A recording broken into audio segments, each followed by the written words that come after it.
یا ایھا الذین آمنوا اے ایمان والو، یا ایھا الذین آمنوا اے ایمان والو، یہ آیت بھی اسی طرز تخاطب سے شروع ہو رہی ہے، یا ایھا الذین آمنوا اے ایمان والو، یعنی اللہ رب العزت براہ راست اس آیت میں تمام ایمان والوں کو مخاطب فرما رہے ہیں، اور ان ایمان والوں میں ہم بھی ہیں اور ہم پڑھ رہے ہیں، تو یوں سمجھیے کہ اس وقت اللہ تعالی ہم میں سے ہر شخص کو الگ الگ مخاطب فرما کر یہ ہدایت دینا چاہ رہے ہیں اور یہ حکم دینا چاہ رہے ہیں۔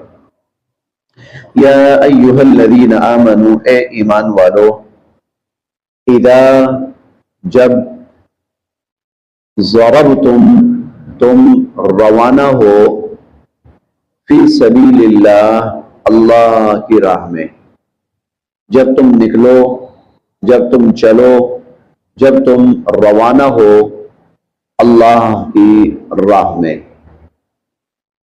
یہ بیٹا ذرا سبق بتا دیں انکل کو، شاید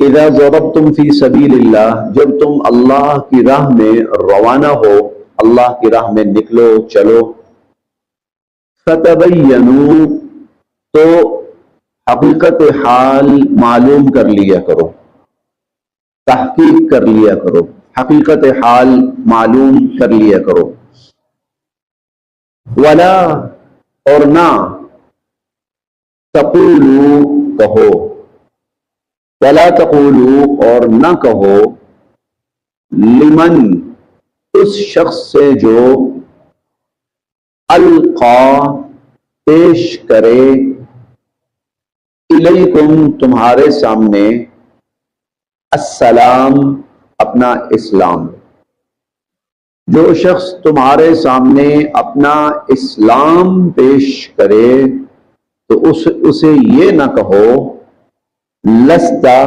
کہ نہیں ہے تو مؤمنا ایمان والا، لست مؤمنا تو اسے یہ نہ کہو کہ تو ایمان والا نہیں ہے۔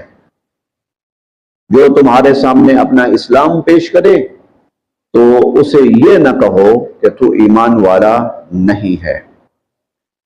تبتغون کیا تم حاصل کرنا چاہتے ہو یا تم خواہش رکھتے ہو، عرض ساز و سامان، الحیات الدنیا دنیا کی زندگی کا، تبتغون عرض الحیات الدنیا کیا تم دنیا کی زندگی کا ساز و سامان چاہتے ہو اور اس کی خواہش رکھتے ہو، فعند اللہ تو اللہ کے ہاں، مغانم غنیمت کے مال ہیں، کثیرہ بہت، فعند اللہ مغانم کثیرہ تو اللہ کے پاس بہت غنیمت کے مال ہیں، کذالک ایسے ہی، تم تھے، من قبل اس سے پہلے، کذالک کنتم من قبل تم خود بھی تو اس سے پہلے ایسے ہی تھے، کذالک کنتم من قبل تم خود بھی تو اس سے پہلے ایسے ہی تھے، فمنا پھر احسان فرمایا، اللہ تعالی نے، علیکم تم پر، فمن اللہ علیکم پھر اللہ تعالی نے تم پر احسان فرمایا، فتبینوا لہذا تحقیق کر لیا کرو، خوب معاملے کو جانچ لیا کرو، ان بے شک اللہ کانا ہیں، بما تعملون جو تم کرتے ہو، خبیرہ اس سے باخبر، جو کچھ تم کرتے ہو اللہ تعالیٰ اس سے باخبر ہے۔ یہ گزشتہ آیات میں کسی انسان کا قتل کرنا، کسی مسلمان کا قتل کرنا، اس کا تذکرہ چلا آ رہا ہے، چنانچہ اسی ضمن میں اللہ رب العزت ایک واقعہ اور اس واقعے کے ضمن میں پھر جو ہدایات ہیں وہ ہمیں بیان فرما رہے ہیں، واضح فرما رہے ہیں۔ ہوا یہ کہ حضور صلی اللہ علیہ وسلم نے کچھ صحابہ کرام کو بھیجا، ایک جماعت بنا کر ایک گروپ بھیجا، کفار کی طرف بھیجا. تو کفار ان کو دیکھ کر، صحابہ کرام کو دیکھ کر بھاگ گئے. اصل میں اس طرح تھا، تھوڑی سی میں اس کی مزید تفصیل بھی عرض کر دوں کہ نبی کریم صلی اللہ علیہ وسلم جو اسلامی ریاست تھی مدینہ کی، آپ صلی اللہ علیہ وسلم اس کو مضبوط فرماتے تھے مختلف اقدامات سے، اور اس کی جو سرحدیں تھی اس کو مضبوط فرماتے تھے. کئی دفعہ کفار وہ جو باؤنڈری شروع ہوتی تھی مسلمانوں کی ریاست کی، وہاں آ کر اکٹھے ہونے کی کوشش کرتے تھے. تو حضور علیہ الصلوۃ والسلام پھر صحابہ کرام کو بھیجتے تھے، ان کو تتر بتر کر دو، منتشر کر دو. اس طرح کے مختلف واقعات پیش آتے رہتے تھے. آج کی جدید دنیا کے اندر بھی ایسے واقعات بکثرت پیش آتے ہیں. کئی دفعہ ایسا ہوتا ہے کسی بھی ملک کی جو سرحدیں ہوتی ہیں وہاں دشمن اپنی فوج اکٹھی کرنا شروع کرتا ہے، کئی دفعہ پریشر بڑھانے کے لیے، کئی دفعہ کسی اور مقصد کے لیے. تو حضور علیہ الصلوۃ والسلام نے صحابہ کرام کو بھیجا کہ ان کو منتشر کر دو. جب صحابہ کرام گئے تو ان کو دیکھ کر سب لوگ بھاگ گئے. البتہ ایک شخص وہ وہاں پر کھڑا رہا اور اس کے پاس ساز و سامان بھی تھا. صحابہ کرام جب پہنچے، انہوں نے نعرہ تکبیر بلند کیا، اس نے بھی نعرہ تکبیر بلند کیا. یہ ایک قسم کا آپ فارورڈ بھی کہہ سکتے ہیں یا تسلی دلانا بھی کہ بھائی میں بھی مسلمان. پھر وہ ساتھی جو تھے تھوڑا سا اوپر ایک پہاڑی کے اوپر تھے، وہ نیچے اترے اور نیچے اتر کے انہوں نے فوراً کہا اشہد ان لا الہ الا اللہ وان محمد رسول اللہ. میں اس بات کی گواہی دیتا ہوں کہ اللہ کے سوا کوئی معبود نہیں اور حضرت محمد صلی اللہ علیہ وسلم اللہ کے نبی اور رسول ہیں. اور یہ واحد شخص تھے اپنے پورے قبیلے نے کہ جو ایمان تو لے آئے تھے لیکن مناسب موقع نہیں مل رہا تھا کہ میں اپنے ایمان کا اظہار کروں. اب موقع ملا، انہوں نے اظہار کر دیا. صحابہ کرام میں سے کچھ یہ سمجھے کہ جان بچانے کے لیے اور مال بچانے کے لیے اس وقت یہ شخص کلمہ پڑھ رہا، مسلمان نہیں ہے یہ، انہوں نے قتل کر دیا، یہی سمجھ کر کہ یہ تو دشمن ہے اور صرف جان بچانے کے لیے ایسا کر رہا ہے. چنانچہ اس کا سارا مال لے کر حضور صلی اللہ علیہ وسلم کی خدمت میں واپس آئے، واقعہ بتایا. آپ نے فرمایا میں کلمہ پڑھا تھا، پڑھا تھا، پھر تم نے کیوں قتل کیا؟ صحابہ کرام کہنے لگے اللہ کے نبی وہ تو اپنی جان بچانے کے لیے کر رہا تھا. آپ نے فرمایا اللہ شقق قلبہ، دل چیر کے دیکھا تھا، جان بچانے کے لیے کر رہا ہے یا حقیقتاً ایسا کر رہا تھا، واقعتاً وہ مسلمان ہو چکا تھا؟ نہیں. آپ نے فرمایا بڑا عجیب جملہ ہے یہ جو اگلا آپ نے فرمایا. آپ نے فرمایا کل قیامت کے دن یہ کلمہ لا الہ الا اللہ تمہارے سامنے آئے گا اور تم سے جھگڑے گا، تم کیسے اس کا سامنا کرو گے؟ یعنی یہ نہیں فرمایا کہ یہ شخص زندہ ہو کر تمہارے سامنے آئے گا، نہیں. آپ نے فرمایا یہ کلمہ لا الہ الا اللہ تمہارے سامنے آئے گا کہ تم نے اس کا پاس نہیں رکھا، تم نے اس کا لحاظ نہیں رکھا کہ ایک شخص کلمہ پڑھ رہا ہے اور تم اس کو کلمہ گو کو قتل کر رہے ہو. کل ہم نے یہی پڑھا تھا نا کہ مسلمان کو قتل کرے کوئی اس کی صورت ہے ہی نہیں ہے. اسی کو اللہ تعالیٰ نے اور واضح کیا کہ بھئی کیا وجہ تھی کہ جب وہ کلمہ پڑھ رہا ہے پھر کیا وجہ ہے کہ تم اس کو قتل کر رہے ہو؟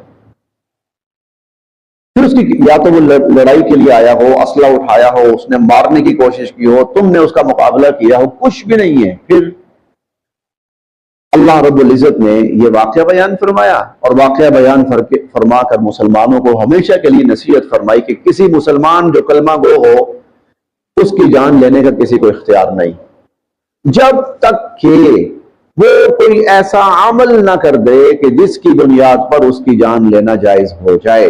جب تک کہ وہ کوئی ایسا عمل نہ کر دے، ورنہ اگر اس کا کوئی ایسا عمل نہیں ہے اس کو نہیں مارا جا سکتا، اس کو نہیں قتل کیا جا سکتا. یا ایھا الذین آمنوا، اے ایمان والو، اذا ضربتم فی سبیل اللہ. ہمارے ہاں بھی نا یہ جو خاص طور پر ہمارے پاکستان میں حالات بڑے عجیب قسم کے ہو گئے کہ بلا تحقیق کے بغیر صورتحال واضح ہوئے کوئی بھی شخص اٹھا کر کسی کو قتل کر دیتا ہے، مار دیتا ہے۔ اب یہاں دو باتیں سمجھنے والی ہیں۔ پہلی بات سمجھنے والی یہ ہے کہ مارنے کا اختیار بندے کو نہیں ہے، ادارے موجود ہیں، جیسے پولیس کا ادارہ ہے، وہ گرفتار کرے گا، پکڑے گا، اس کے بعد عدالت ہے، وہ سزا دے گی۔ اگر ہماری پولیس مجرم کو نہیں پکڑتی اور ہماری عدالت مجرم کو سزا نہیں دیتی تو پھر ہمیں اپنے عدالتی نظام پر سوال اٹھانا چاہیے، اس کا گھیراؤ کرنا چاہیے اور اس کو درست کرنے کی طرف کوشش کرنی چاہیے کہ بھئی ہمارا عدالتی نظام اپنی ذمہ داری پوری نہیں کر رہا۔ آج تو یہ سوشل میڈیا بہت بڑی طاقت بن چکی ہے۔ آج اس سوشل میڈیا کے ذریعے اگر عدالتیں اپنا کام نہیں کرتی صحیح، مجبور کیا جا سکتا ہے ان کو۔ بڑے بڑے فیصلے ہوئے ہیں سوشل میڈیا کی بنیاد پر، بہت بڑے بڑے فیصلے ہوئے ہیں، بہت بڑے بڑے اقدامات لیے گئے ہیں، سٹیپ لیے گئے ہیں بہت بڑے بڑے۔ تو پہلی چیز یہ ہے کہ یہ جو مارنا ہے نا، قتل کرنا ہے، یہ ہر شخص نہیں کر سکتا۔ دیکھیں نا، اب جو جہاد کا فتویٰ ہوا ہے نا آج کل، تو جہاد کا فتویٰ بھائی ہر شخص نے جہاد نہیں کرنا۔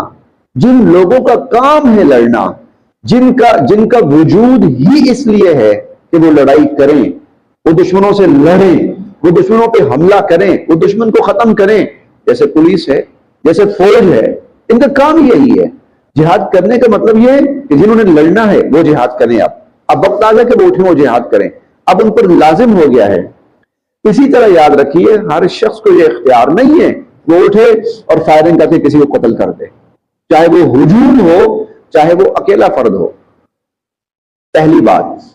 اور دوسری بات یہ ہے، دوسرا معاملہ یہ ہے کہ اگر کوئی ایسا معاملہ ہو تو جب تک اس کی پوری تحقیق نہ ہو، جب تک اس کے بارے میں یہ سننے میں آیا ہے، ہو سکتا ہے یہ چیز غلط ہو یا ہو سکتا ہے یہ صحیح ہو، اور میں تو کہتا ہوں اللہ کرے غلط ہو۔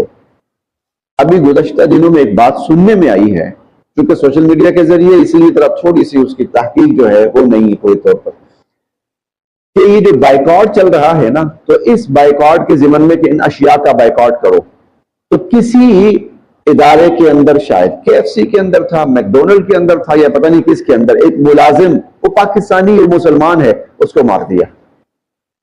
اللہ کرے یہ بات غلط ہو اور کسی کی جان نہ گئی ہو۔ اگر کسی نے ایسا کیا ہے تو وہ قاتل ہے، مارنے والا قاتل ہے، چاہے وہ ہجوم ہے چاہے وہ ایک فرد ہے۔ اور اگر وہ قاتل ہو چکے ہیں، اللہ نہ کرے ایسا ہو، میں پھر کہہ رہا ہوں اللہ کرے یہ خبر جھوٹی ہو، اگر ایسا ہو چکا ہے تو یہ قاتل ہیں اور قصاصاً ان کو قتل کیا جائے۔ قرآن کا فیصلہ یہ ہے۔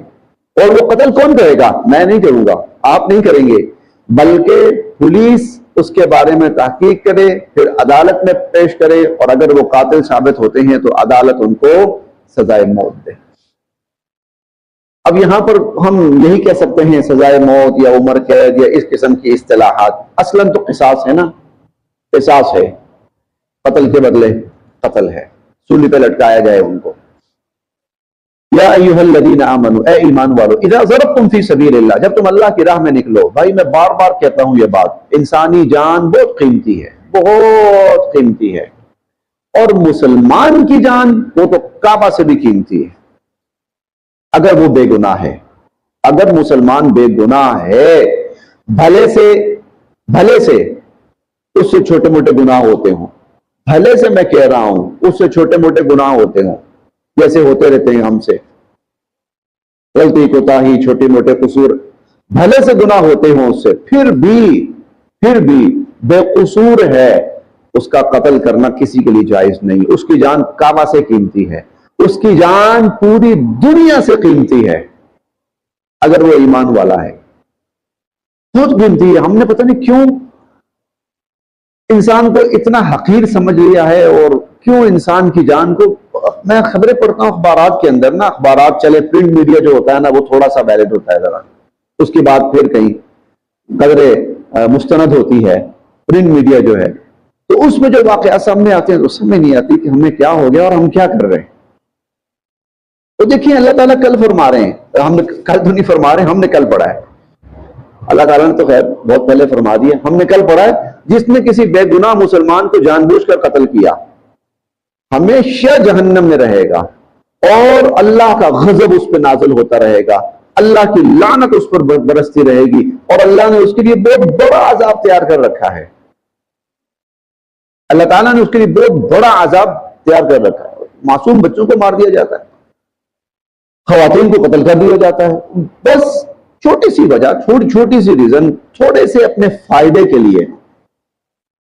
میں بس سوچتا ہوں کہ یہ جو لوگ باقاعدہ اجرتی قاتل بن جاتے ہیں، اللہ کی ذات تو وہ ہے، رحمت ہے، جو مرضی کرے، لیکن جو اصول ہمارے سامنے بیان ہوئے ہیں، ان اصولوں کی روشنی میں کیا بنے گا ان کا؟ تو کیا بنے گا؟ اسلام تو یہاں تک دیکھیں، جو اسلام وہ کیا ہے؟ اسلام کہتا ہے کسی مسلمان کو دل میں برا بھی نہیں سمجھنا، جس کو بدگمانی کہا جاتا ہے، جب تک کہ اس کی کوئی برائی سامنے نہ آ جائے، اس کی کوئی پھر خود بخود ذہن میں خیال آتا ہے کہ یہ آدمی برا کام کر رہا ہے، یہ آدمی غلط کام کر رہا ہے۔ دیکھیں حضرت عیسیٰ علیہ السلام کی طرف ایک بات منسوب ہے، ہو سکتا ہے سچ ہو، عین ممکن ہے وہ سچ ہو۔ حضرت عیسیٰ علیہ السلام نے ایک شخص کو دیکھا چوری کرتے ہوئے، اس نے کہا، عیسیٰ علیہ السلام نے کہا تم نے چوری کی ہے، وہ کہنے لگا اللہ کی قسم میں نے چوری نہیں کی۔ نبی ہیں، نبی جھوٹا الزام نہیں لگاتے، نبی غلط بیانی نہیں کرتے، نبی سچ کہہ رہے ہیں۔ وہ قسم کھا گیا میں نے چوری نہیں کی۔ حضرت عیسیٰ علیہ السلام فرمانے لگے تو سچا ہوگا، ہو سکتا ہے میری آنکھوں نے دیکھنے میں غلطی کی ہو، حالانکہ اس کو دیکھ لیا ہے، پھر بھی کہتے ہیں کہ ہو سکتا ہے میں غلط ہوں، تم جو کہہ رہے ہو تم سچے ہو۔ تو اسلام ہمیں اس چیز کی اجازت بھی نہیں دیتا کہ میں کسی کو دل میں برا سمجھوں جب تک کہ میرے سامنے کوئی اس کی برائی واضح نہ ہو۔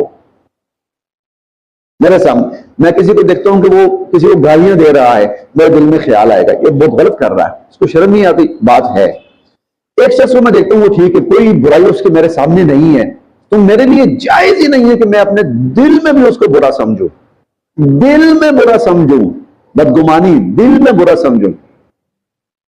اور حضور علیہ الصلوۃ والسلام فرماتے ہیں مسلمان کو چاہیے مسلمان کے بارے میں ہمیشہ اچھا گمان کرے، یعنی اس کو دل میں اچھا سمجھے ہمیشہ۔ اسلام ہے، اسلام یہ ہے انسانیت کا تحفظ، لوگوں کی جانوں کا تحفظ، مالوں کا تحفظ، عزت و آبرو کا تحفظ، ہاں ان کے احساسات کا تحفظ، ان کے خیالات کا تحفظ۔ اسلام اصل یہ ہے۔ یا ایھا الذین آمنوا، اے ایمان والو، اذا ضربتم فی سبیل اللہ، جب تم اللہ کی راہ میں نکلو، فتبینوا، تو تحقیق کیا کرو، وَلَا تَقُولُوا لِمَنْ أَلْقَىٰ، اور نہ کہو اس شخص سے جو تمہارے سامنے اسلام پیش کرے، اس کو یہ نہ کہو لَسْتَ مُؤْمِنًا، تو ایمان والا نہیں ہے۔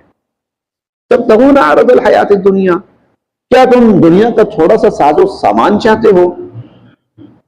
جیسے دنیا کے تھوڑے سے فائدے کے لیے لوگ مار دیتے ہیں، قتل کر دیتے ہیں۔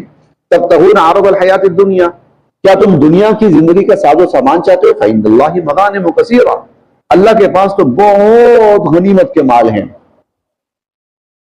كَذَلِكَ، ایسے ہی، كُنْتُمْ تھے تم، من قبل، اس سے پہلے، تم اس سے پہلے ایسے ہی تھے۔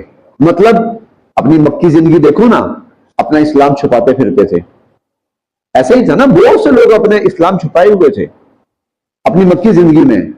پھر کیا ہوا؟ اللہ نے تمہیں ہجرت کی توفیق دی، تم مدینہ آئے، جب مدینہ آئے ہو اب تم اپنے ایمان کا اظہار کرتے ہو، ورنہ کل تک تم بھی اپنا ایمان چھپا رہے تھے، تو بھائی یہ بھی اپنا ایمان چھپا رہا تھا۔